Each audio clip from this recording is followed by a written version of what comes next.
Friends, video is too big. If you don't want to watch the full video, then go to the description below the video. There I have written all the chapters and timestamps of the video. Just click on the timestamps, then video will start from where you want to watch. My channel name is Indian Epic History. Search this channel name on YouTube and select playlist option for all my videos like Ramayan, Bharat, Puran. Otherwise, click the channel name or picture below the video, then go to the playlist. This is Bori Critical Valmiki Ramayan book, Ayodhya Kand, chapter 94. Rama Raghava controlled himself. He immersed Bharata and inhaled the fragrance of his head. Placing him on his lap, he asked about him, O son, where is your father? Where is your father, since you have come to the forest? As long as he is alive, you should not come to the forest. O Bharata, from a distance, for a long time, I saw you come to this forest with a mournful face. O son, why have you come to the forest, King? Is King Dasharatha devoted to the truth? Well, having turned his mind towards Dharma, he is the performer of royal and horse sacrifices. O son, are you properly honoring the immensely radiant and learned Brahmana who is always devoted to Dharma and is the preceptor of the lineage of the Ishvakus? Rama asking Bharata, O son, are Kaushalya and Sumitra, the mother of offspring, happy? Does the noble queen Kaikaiye rejoice? Is the priest who possesses humility and is extremely learned revered by you? He has been born in a noble lineage, possesses insight, and is without envy. I hope intelligent and upright ones who know about the rituals light the sacrificial fire at the right time and always inform you that oblation have been offered into the fire at the right time. O son, I hope you show respect to the preceptor Sudhanva. He is supreme among those who know about arrows and weapons and is accomplished in Arthashastra. O son, I hope you have appointed as ministers noble ones who know about the science, those who are brave, learned, and have conquered the senses, those who are like your own self, O Raghava. The foundation of a king's victory lies in good counsel from well trained advisers who are accomplished in the sacred text and can maintain secrets. I hope you have not come under the subjugation of sleep. I hope you wake up at the right time during the second half of the night. I hope you think about the appropriateness of policies. I hope you do not seek counsel from a single person, nor do you seek counsel from too many. I hope your secret counsels with ministers do not spread throughout the kingdom, O Raghava. I hope you determine whether an objective has minimum cost and maximum gain, and having decided, act swiftly without delays. I hope other kings get to know about all the acts you have successfully completed and also those you have commenced, but not those that are yet to begin. O son, I hope your debates and decisions within your own self or society with your advisors are not divulged to others. I hope you prefer a single learned person over 1,000 foolish ones. Or to accomplish an objective, a learned person can bring about great gain. Even if a king engages 1,000 foolish people, their help will not bring about any benefit. A single intelligent, brave, accomplished, and skilled advisor can bring about great prosperity to a king or to one who aspires to be a king. I hope the best servants are engaged in superior tasks, medium ones in medium tasks, and the inferior ones in inferior tasks.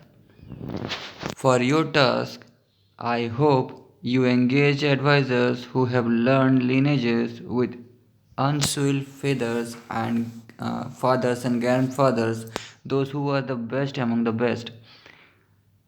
I hope those who perform sacrifices do not regard you as an outcast, one who accepts terrible gifts, and one whose desires are like those of a woman. If a person does not kill a physician who is unskilled, a servant who is engaged in reveling, and a brave person who desires prosperity, he is himself destroyed. I hope the commander in chief appointed in someone who is happy, brave, wise, intelligent, pure, noble in birth, devoted, and accomplished. I hope powerful and foremost warriors killed in fighting, whose bravery has been witnessed earlier, are honored and respected by you. I hope you give the appropriate food and wages to the soldiers when the time arrives without any delays. It has been said that if the right time passes, salaried servants, even if they are devoted, are angry at their master and censure him, thus leading to an extremely great calamity. I hope all those who are foremost in their lineages are devoted to you. Are they self controlled? For your sake, are they ready to lay down their lives, O Bharata, as ambassador in any specific habitation? I hope you have appointed a person who is learned, accomplished, and talented, speaking what should be spoken. In every tirtha, do you employ these spices who do not know about each other's existence to find out the 18 uh, functionaries of the enemy and the 15 on your own side? O slayer of enemies, there are those who are exiled but always return to cause injury, taking them to be weak. I hope you do not ignore them. O son, I hope you do not serve Brahmanas who are excessively addicted to worldly pursuits, those who are foolish but pride themselves to be learned, are skilled at causing harm. Through the foremost among sacred texts exist, and through intelligent ones look on. Those who are evil in intelligence continue to prattle about fertile things. O son, earlier Ayodhya was inhabited by your brave ancestors with its firm gates and full of elephants, horses, and chariots. It is true to its name. Brahmanas, Kshatriyas, and Vaishyas are always engaged in their own tasks. There are thousands of advisors who have conquered their senses and are great in enterprise. Surrounded by many kinds of palaces, it is full of learned people. I hope it is happy and prosperous and that you protect it. In the inhabitants of people, I hope hundreds of altars are properly laid out. I hope the temples are adorned with stores of drinking water and lakes. I hope assemblies and festivals are decorated with happy men and women. I hope pens for the animals are laid out well and they are not subjected to violence. I hope the agricultural land is excellent and free of predatory beasts. O Raghava, I hope the inhabitants are prosperous and happy places of residence, O son. I hope that people who earn a living from agriculture and animal husbandry are cherished by you and are indeed happy. I hope that everything is being done for protecting them, maintaining them, and tending to their needs. Following Dharma, the king must protect all those who reside inside his kingdom. I hope you comfort the woman and protect them well. I hope you do not trust them and tell them secrets. I hope the places frequented by elephants are protected and elephants are not tormented. O prince, do you walk in the forenoon and having wakened, always ornament and show yourself to the people along the great highways? I hope all the forts are stocked with riches, grain, weapons, and water and full of machines, artisans, and archers. I hope the revenue is a lot and that the expenditure is limited. O Raghava, I hope the treasury does not reach those who are undeserving. I hope your expenditure is meant for the gods, for ancestors, for brahmanas, for guests, for warriors, and for those who are in the nature of friends. I hope a noble and virtuous person, pure in soul, when accused of an act of theft, is not killed out of avarice without having been questioned by those who are accomplished in the secret text or bull among men. I hope that a thief, when seen, cuff and sufficiently questioned at the time of the act, it not freed because of a desire for riches. Or Raghava, I hope that when there is a dispute between a rich and a pure person, your extremely learned advisors resolve it impartially without differentiating because of the relative prosperity or Raghava. If a person rules willfully out of pleasure alone, the tears that fall from the eyes of one who is falsely accused kill that person's son and animals. O Raghava, I hope that through gifts, through the words, you please three categories of people: the aged, the children, and the foremost among those who are learned. I hope you bow down before seniors, the aged, ascetics, gods, guests, Chaityas, and all the Brahmanas who have become successful in their objectives. I hope you do not obstruct the observance of dharma through the pursuit of artha, or the observance of artha through the pursuit of dharma, or the pursuit of either through excessive attachment to kama. O supreme among virtuous ones, O Bharata, O one who know about the apportioning of time, I hope you devote your time actually to Artha, Dharma, and Kama, O immensely wise one.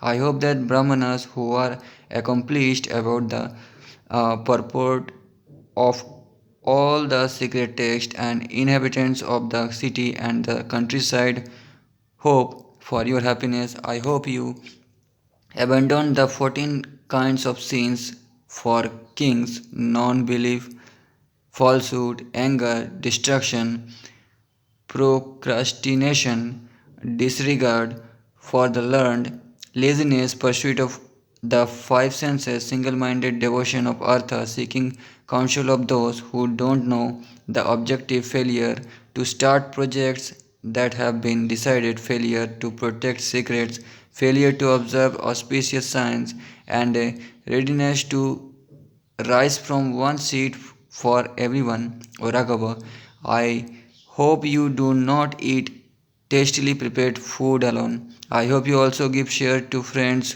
who show desire. Next chapter.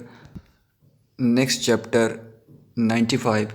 Hearing Rama's words, Bharata replied, how can someone like me violate the canons of Dharma and perform the Dharma of kings, O bull among men? The eternal Dharma has always been followed by us.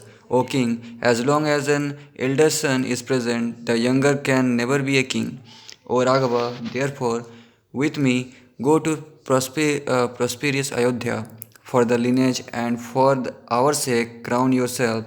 A king is said to be a man. However, if his conduct is in conformity with dharma and artha, he is said to be superhuman. For me, such a person is revered like a divinity. While I was in Kekeya and while you restored to the forest, the king who performed sacrifices and was revered by the virtuous has gone to heaven. O tiger among men, arise and perform the water rites for our father.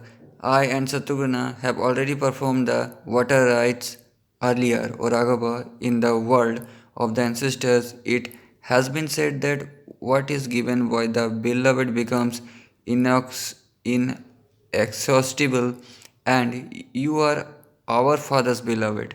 Hearing those piteous words uttered by Bharata, conveying news about the death of his father, Raghava lost his senses. Raghava means Rama.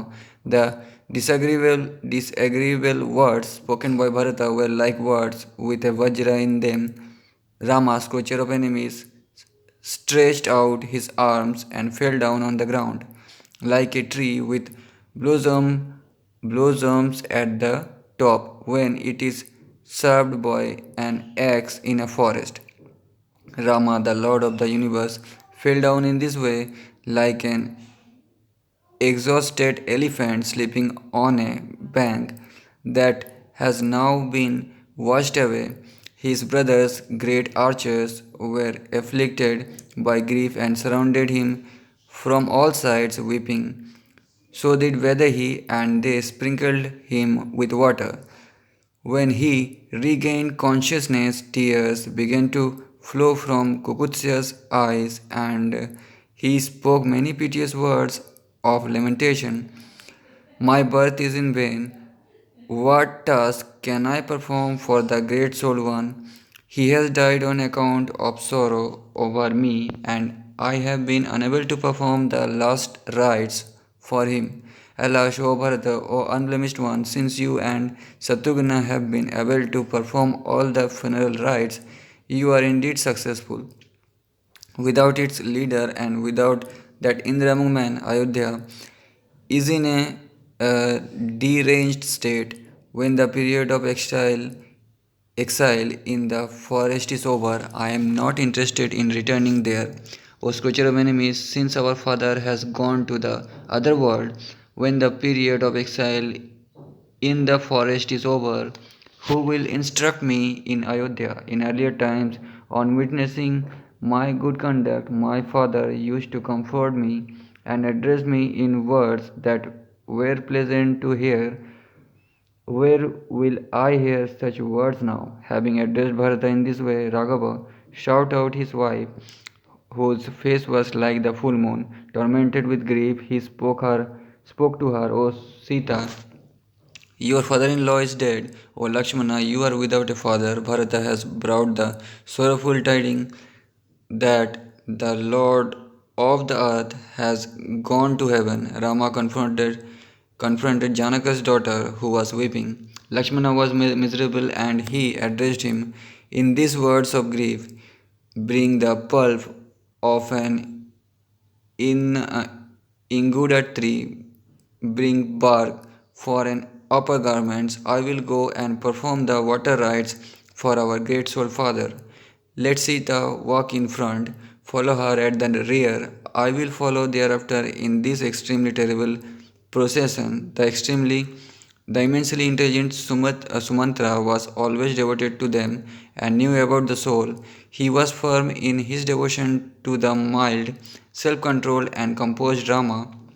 He comforted Raghava, and holding him by the hand, made him descend into the auspicious river Mandakini. With blossoming trees, river Mandakini was always beautiful, faced with the uh, catastrophe. The illustrious one reached this excellent Tirtha. The auspicious Tirtha was free of mud, and the waters flowed fast. He said, O king, accept this water that is being offered to you. O Lord of the earth cupped his hands and filled them with water. He faced the southern direction and weeping spoke these words, O tiger among kings, this sparkling water is eternal, O son. As soon as I offer it to you, may it reach you in the world of the ancestors. Ascending the banks of the Mandakini again, the energetic Raghava with his brothers offered funeral cakes to their father. The pulp of Inguda and Badri were mixed and laid out on the Darva grass by Rama, grieving and weeping, he spoke these words, O great king, be pleased and eat this. This is what we also eat. What is food for a man is also food for the gods. Following the same path, the tiger among men then ascended from the banks of the river and reached the beautiful summit of the mountain. The Lord of the universe reached the cottage made out of leaves, he embraced Bharata and Lakshmana in his arms. The sounds of the brothers and Vedahi weeping could be heard and echoed in the mountain like the roaring of lion. Hearing this tumultuous sound, Bharata's soldiers were alarmed. They said, "It is certain that Bharata has met Rama, and this great sound is because they are sorrowing over their dead father." All of them abandoned their camps and headed in the direction of the sound. Their single intention was to rush towards the spot. Some men went on horses, some went on elephants, some went on ornamented chariots. Those who were young proceeded on foot. All the people suddenly rushed towards the hermitage, desiring to see Rama, though he had been away only for a short period. It was as if he had been away for a long period of time. They rushed eager to witness the meeting of the brothers. They restored to different kinds of mounts and vehicles with hooves and with wheels, as the earth was struck by many different kinds of vehicles with hooves and axles. A tumultuous sound arose like clouds dashing against each other in the sky. There were male elephants surrounded by female elephants, and they were terrified at this, releasing the scant of their musk. They left for another forest. Large number of boars, wolves, lions, buffaloes, bears, apes, tigers, gokarnas, gavayas, and spotted deer were frightened. Red ducks, water flows, swans, karandas, herons, male cuckoos, and curlews lost their senses and fled in different directions. The sky was filled with birds frightened by the sound. The earth was filled with men, and both looked beautiful at the time. The men had tears in their eyes and were extremely miserable on seeing them. The one who knew about Dharma embraced them like their own father and mother. He emerged some other men worshipping him. The son of the king met them all, including his friends and relatives, and treated such one according to what was deserved.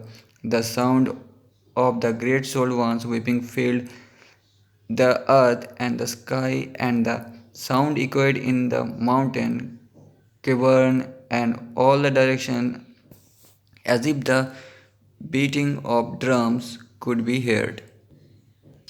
Next, chapter 96. Vasishtha placed Dasharatha's wives at the forefront and, desiring to see Rama, approached the spot. The king's wives gently approached Mandakini and saw the Tirtha frequented by Rama and Lakshmana. Kaushalya's eyes were full of tears and her mouth was dry.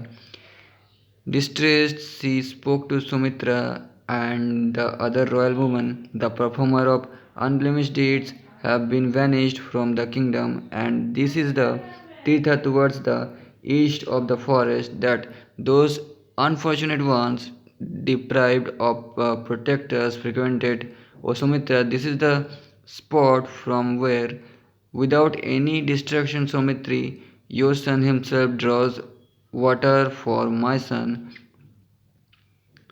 On the ground, laid out on Darbhagraj, the Lajite, and saw the pulp of Inguda offered to his father with the tip pointing to the south. She saw what the unfortunate Rama had laid out on the ground for his father. On seeing this, Queen Kaushalya spoke to all of Dasharatha's all women, except three. Apart from three women. Okay. Look at this. Following the prescribed rites, Raghava has offered this to his great soul father Raghava, the protector of the lineage of the Ishvakus. The great soul king was the actual equal of gods, given the objects of pleasure that he enjoyed. I do not think that this is appropriate food on earth. He was the equal of the great Indra and was the lord of the earth, ruling over the four quarters of the earth. How can he eat this pulp of Inguda. I cannot see a great misery in this world than that the prosperous Rama has to offer a pulp of Inguda to his father. I have seen the pulp of Inguda that Rama has offered to his father at the misery of this. Why does my heart not shatter into a thousand fragments? She was afflicted, and her co-wives comforted her. They went and saw Rama in his hermitage like an immortal who has been dislodged from heaven. On seeing that Rama had given up all the objects of pleasure, his mothers were afflicted by grief. They shed tears and lamented loudly. Rama, tiger among men and devoted to the truth, arose and seized the auspicious feet of all his mothers.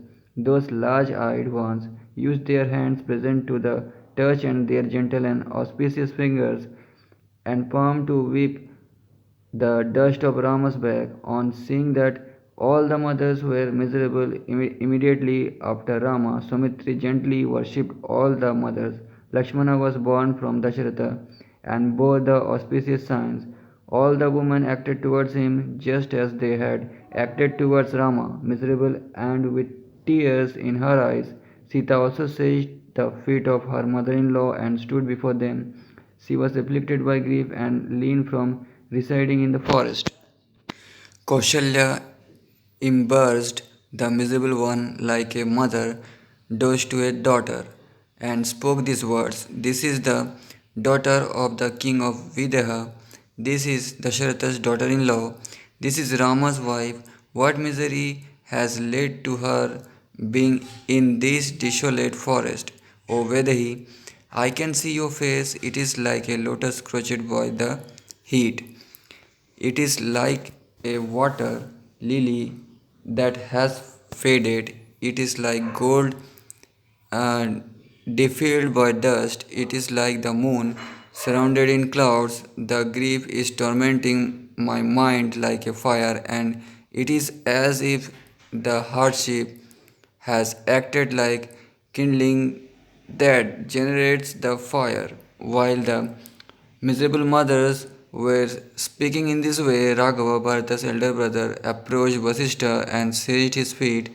Extremely great in his energy, the priest was Agni's equal. Raghava, the lord of men, seized his feet like Indra does to Brihaspati and sat down beside him. After they were seated, Bharata, who knew about Dharma and followed Dharma, approached and sat down below his elder brother with the advisers and foremost citizens, the soldiers, and other people. The valiant Raghava was seated in the garb of an ascetic and blazing in his prosperity. On seeing him, Bharata joined his hands in salutation like the great Indra bowing down before Prajapati after having worshipped and honored him.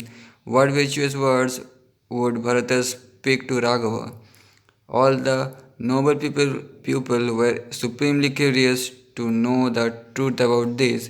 Raghava was devoted to the truth, Lakshmana was extremely generous, and Bharata was devoted to Dharma. Surrounded by their well wishers, these three were like the three fires surrounded by assistant priests. Next chapter. Next chapter 97. Rama comforted his brother who was devoted to his seniors. With Lakshmana he questioned his brother. I wish to hear the reason behind your coming to this place with matted hair and attired in bark and antelope skin. Why have you come to this region with black antelope skin and matted hair? Why have you abandoned the kingdom? You should tell me everything. When the great souled Kukucha addressed him in this way, Kaikeyi's son forcibly controlled his sorrow. He joined his hand in salutation and said, O noble one, father abandoned you and performed an extremely difficult deed, overcome by sorrow on account of his son. The mighty armed one went to heaven. O scorcher of enemies, He was urged by a woman, my mother Kaikaiye. She performed an extremely wicked act that brought her ill fame. Desiring the fruit of the kingdom, she has become a widow and is afflicted by grief. My mother will descend into a extremely terrible hell. Through I am her son, I am your servant, and you should show me your favors. Like Mandavan, consecrate yourself in the kingdom today. These ordinary people and all the widowed mothers have come before you. You should show them your favors.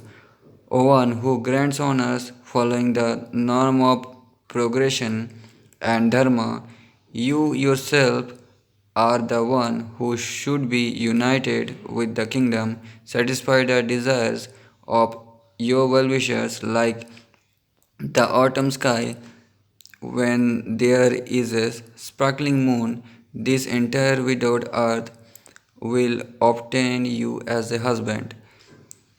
With these advices, I am bowing my head down and beseeching you. I am your brother, disciple, and servant, and you should show me your favors. O diagramming man, the entire cycle of advisors was always revered by our father, and you should not contradict what they want. Kaikeyi's mighty armed son said this, his voice choked with tears. Bharata repeatedly touched Rama's feet with his head. He was like a maddened elephant and cited repeatedly. Rama embraced his brother Bharata and said, "You have been born in a noble lineage. You possess a spirit and energy and are good in conduct. For the sake of the kingdom, how can you commit a wicked act like an ordinary person? O slayer of enemies, I do not see the slightest bit obtained in you. Like a child, you should not censure your mother. O one who knows about Dharma, O supreme among those who uphold Dharma, the honor and respect a father receives in this world is exactly the same as the honor that a mother receives. O Raghava, these two mother and father who are devoted to Dharma in conduct asked me to leave for the forest. How could one have acted contrary to this? You should receive the kingdom of Ayodhya and be rewarded by the people. With bark as a garment, I need to reside in Dandakaranya. In the presence of people, this is the division that the great king had ordained and instructed. The immensely energetic Dasharatha has now gone to heaven. The king with Dharma in his soul is the preceptor of the worlds and of ours too, and this is the norm he set. You should enjoy the share that our Father has given. O amiable one, you will remain in Dandakaranya for 14 years. Enjoy the share that our great soul Father has given to you. O great soul Father is like the Lord of the gods. He is respected in the world of man. I think what he told me is supremely beneficial for me, not an undecaying lordship over all the worlds. Next, chapter 98. While the lions among men were still grieving, surrounded by a large number of their well wishers, the night of misery passed.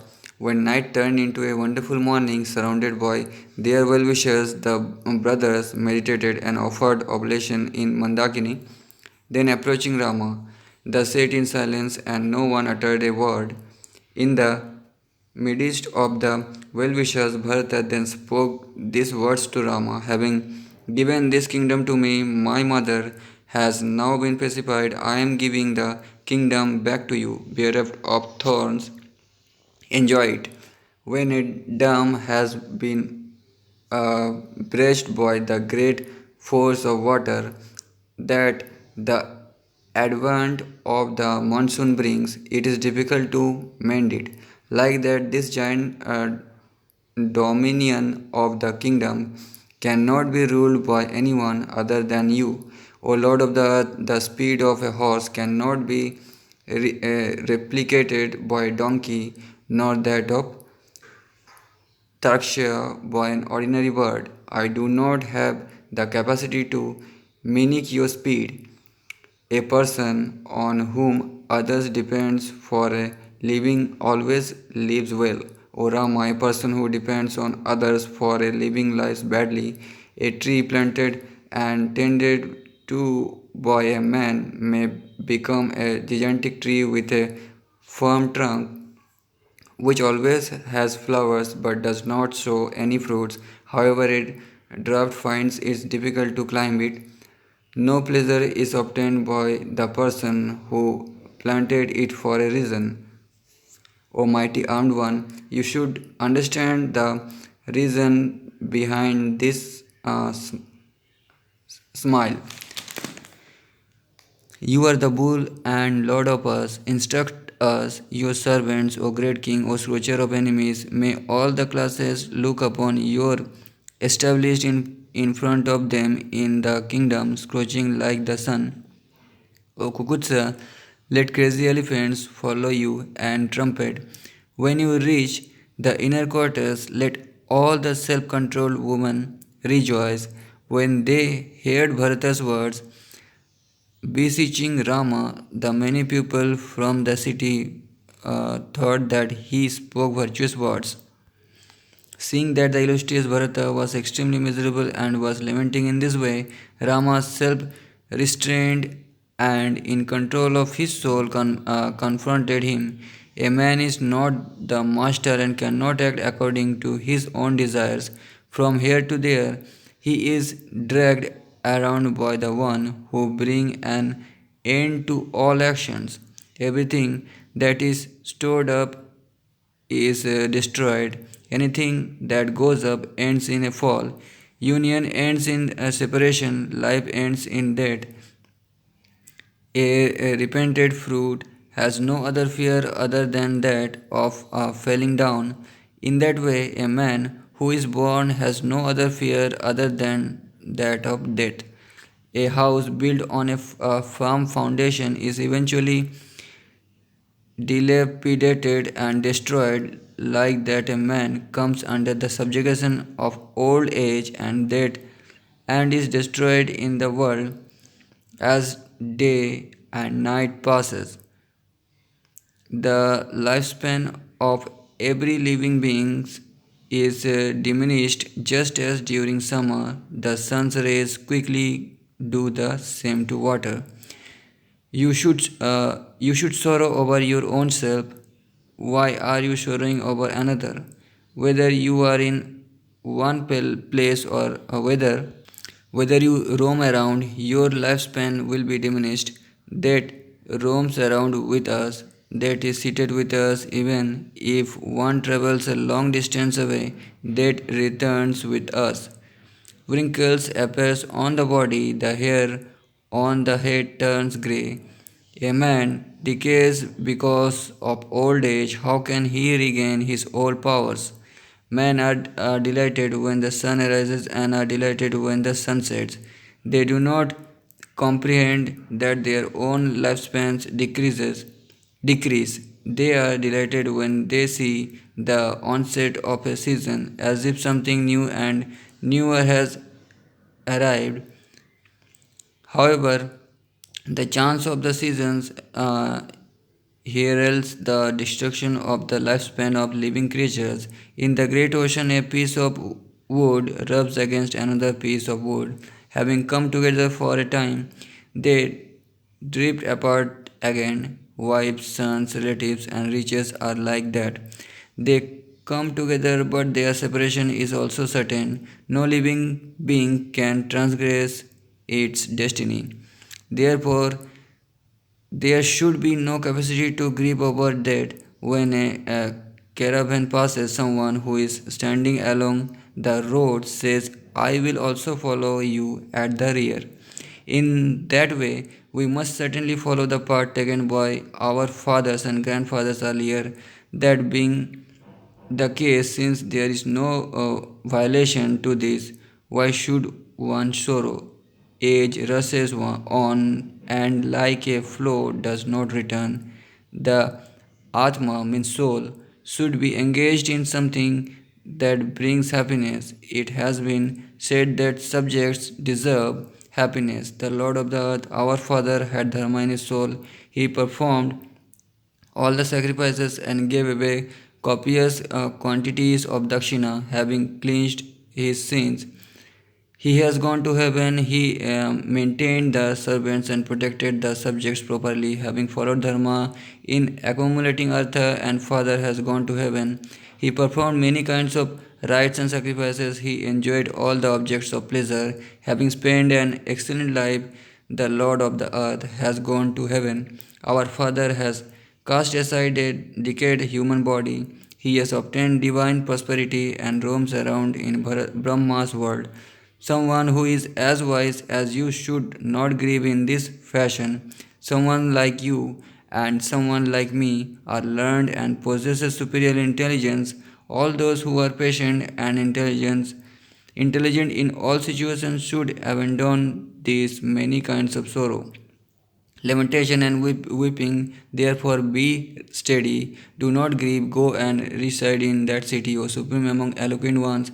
That is what our self control Father engaged you to do. I have also been thus engaged by that performer of auspicious deeds. I will act in accordance with our noble Father's instructions. O scorcher of enemies, it is not proper for me to cast aside his instructions.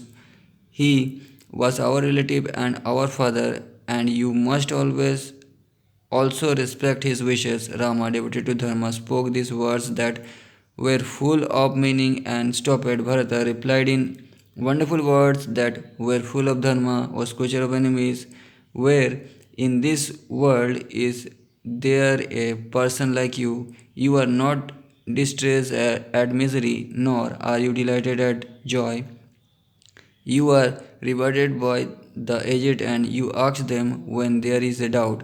If a person has obtained the intelligence to took upon death and life equally, the existence and non-existence equally, why should he be tormented? He does not deserve to grieve even when he confronts an adversary. Your spirit is like that of the immortals. You are great in soul and devoted to the truth, O Raghava. You know everything, you see everything, you are intelligent, you possess such qualities and know about existence and non existence. You do not deserve to suffer from the most terrible of miseries. While I was away, for my sake, my mother performed a wicked deed. It was inferior and injurious, but you should show me your favors. I am tied by the bond of dharma that apart she is my mother. I should kill her and chastise chastise her with his terrible punishment. She is a perpetrator of a wicked deed and deserve to be punished, but I have been born from Dasharatha, whose deeds was noble and pure. Knowing about dharma, how can I perform an act of adharma? Even though I might desire to commit that act. He was my senior, he performed rites and was aged, he was the king. He was my father, he is now dead, and one should not condemn a father. In an assembly, he was like a divinity. How could a person who knew about Dharma and Artha have performed such a sinful act? He knew about Dharma and followed Dharma, but acted in this way to bring pleasure to a woman. There is an ancient saying that at the time of destruction, creatures are confounded, having done that he did in the eyes of the world. The king has made that saying come true. O father, knew the meaning of virtue, yet he transgressed it because of anger, confusion, or rashness. Therefore, correct that transgression. It is the view of the world that if a son thinks it virtuous to counter a father's transgression, such a son is regarded as a true son, not one who acts in a contrary way. You should be a son like that. Do not be one who assent to a wicked and act committed by our Father, the act that He prepared is condemned by the patient people of this world, save all of us, Kaikaiye, our father and well-wishers, our relatives and all the inhabitants of the city of the countryside. What is this forest? Where is the duty of a Kshatriya? What is this matter here? What about ruling? You should not act in this contrary way. If you wish to follow Dharma by accepting a hardship, then accept the hardship of ruling the four varnas in accordance with Dharma. Among the four ashramas, Gashathya is the best ashrama. This has been said by those who know about Dharma, or one who knows about Dharma. How can you give that up compared to you? I am a child in learning, status, and birth. When you are there, how can I rule over the earth? I am inferior to you in intelligence. I am like a child in qualities. I am inferior in status. Without you, I have no interest in remaining alive. O one who knows about Dharma with your relatives and without any destruction and thorns, follow your own Dharma and rule over this entire kingdom of our Father with all the ordinary subjects. Let the officiating priest with Vasishtha and those who know about mantras crown you here with the appropriate mantras. After having been crowned, you can leave uh, with us and go and rule Ayodhya. You will quickly conquer the worlds like Vashava with the Maruts. You will repay the three debts and properly punish all those who commit wicked deeds. You will satisfy the well-wishers with all the objects of desire. And you will also instruct me, O noble one, the well-wishers will rejoice today at your coronation today. The evildoers will be terrified and will flee in the 10 directions. O bull among men, wipe always the outrage that my mother has caused. Today protect our father from the sin he has committed. With my head bowed down, I am beseeching you. Show comparison towards me, to relatives and all creatures. You are like Maheshwara, or if you turn your back towards me and leave this place for the forest, I will also follow you uh, wherever you may go. Bharata bowed his head down and shouted the favors of Rama, the Lord of Earth. However, the spirited one had no intention of returning. He was established in the word given by his father. On witnessing that extraordinary perseverance in Raghava, the people were delighted and miserable at the same time. They were miserable because he was not going to Ayodhya. However, on seeing that he would stick to his plague, they were also delighted. Bharata prostrated himself before Rama. The officiating priest, the aged leaders of the people, and the weeping and senseless mothers praised Bharata's words and also added their entreaties to his. Next.